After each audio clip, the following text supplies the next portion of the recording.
Alors dans cette vidéo, on va essayer de faire tirer notre player.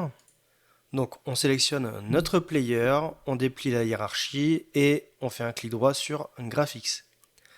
On crée un nouveau GameObjet que l'on appelle Canon. Ensuite, dans la fenêtre de la scène, on va appuyer sur la touche W, ce qui va nous permettre de faire apparaître le gizmo sur le GameObjet Canon, et on va décaler notre canon légèrement vers la droite. Ensuite, dans la fenêtre Projet, on va aller dans le répertoire Player, on fait un clic droit, Create C# Script, et on va intituler ce script Player Fear. À l'intérieur de ce script, on efface les lignes 1 et 2, ainsi que les fonctions Start et Update. Alors ici, on va gérer un tir continu. D'accord ? Donc le joueur n'aura pas à appuyer sur n'importe quelle touche. On verra cette solution juste après. Donc en partant du principe que le joueur ait un tir continu, il va falloir tout de même avoir une pause entre chaque tir. Donc on va se créer déjà une variable de type float que l'on va appeler counter. Donc c'est une variable qui en fait va compter constamment. Donc ça on va le voir juste après. Et ensuite, il va nous falloir une variable qui va correspondre à un délai. Donc on va créer juste au-dessus une variable en serialistField, private de type float, que l'on va appeler par exemple timer. Et on aura besoin d'une fonction update. Là, on va indiquer que counter plus égale time.deltaTime. C'est-à-dire que le time.deltaTime, c'est l'horloge de l'ordinateur. Donc on va incrémenter counter en fonction de l'horloge de l'ordinateur. Donc ce chiffre va être en constante évolution. Donc on va mettre un if si counter est supérieur ou égal à timer, c'est-à-dire le chiffre que l'on va indiquer dans l'inspecteur. Et bien à partir du moment où counter va atteindre ce chiffre, on va faire quelque chose. Alors, Visual Studio me propose d'emblée counter est égal à 0. Vous allez voir que c'est quelque chose de très important. Donc, je vais accepter ce qu'il me propose, mais par contre, je le mets en commentaire pour l'instant. Vous allez vite comprendre à quoi il sert. Alors, qu'est-ce que l'on veut faire lorsqu'on atteint timer? Eh bien, on veut instancier. On veut instancier notre préfab. Donc, dans l'encadré, c'est marqué entre parenthèses que l'on va faire apparaître un objet. Voilà, à une position et une rotation. Donc l'objet pour l'instant on ne l'a pas. Donc on va créer en serialistField une variable private de type GameObjet que l'on appelle préfab bullet. Donc vous l'aurez compris, tout à l'heure on fera glisser notre préfab à l'intérieur.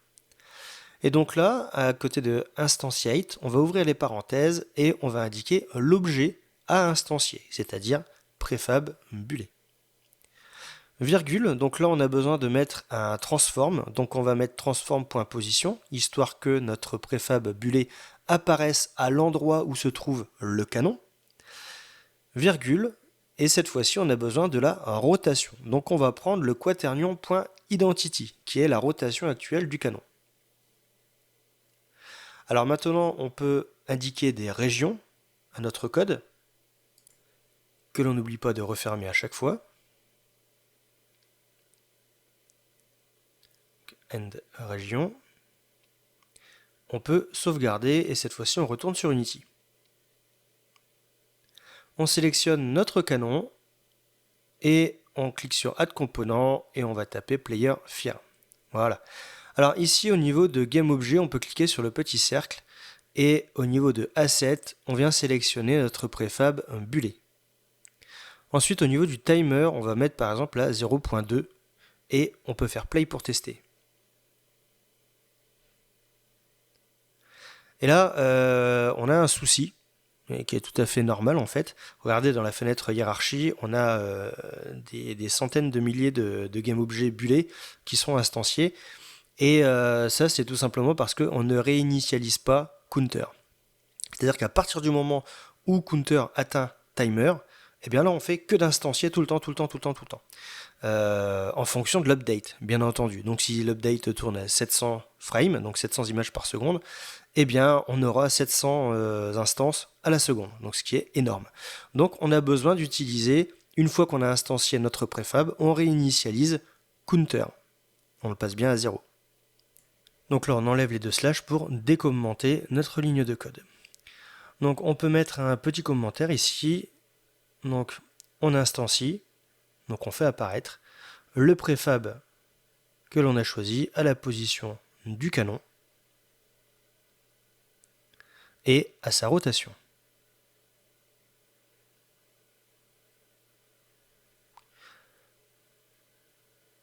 Et donc ici, on réinitialise, on repasse counter à 0.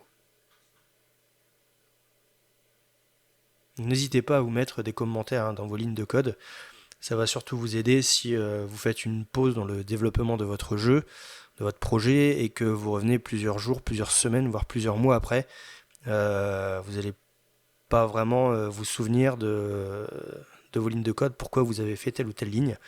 Donc les commentaires, c'est vraiment important d'y penser. On sauvegarde, on retourne sur Unity et on peut passer en mode play. Donc là, cette fois-ci, notre timer fonctionne correctement. Donc c'est instancie de manière régulière. Je me passe en pause et je viens réduire un petit peu timer, donc je le passe à 0,05. Et là, vous pouvez voir qu'on a un tir beaucoup plus rapide. Alors, bien entendu, pour l'instant, on ne va pas faire de réglages. Enfin, vous faites les réglages que vous souhaitez, mais ça va évoluer tout au long du jeu. Vous allez mettre les réglages de vos choix. C'est pas moi qui vais les faire à votre place. Vous allez pouvoir modifier la vitesse de déplacement et la vitesse d'instanciation de votre munition, de votre projectile. On fait un petit détour vers la documentation Unity pour me permettre de vous présenter la fonction instantiate. Alors, on nous indique que ça clone l'objet original et renvoie le clone. Voilà, donc je vais vous laisser lire tranquillement la documentation sur le sujet. Vous allez voir, il y a même des exemples en dessous qui sont donnés.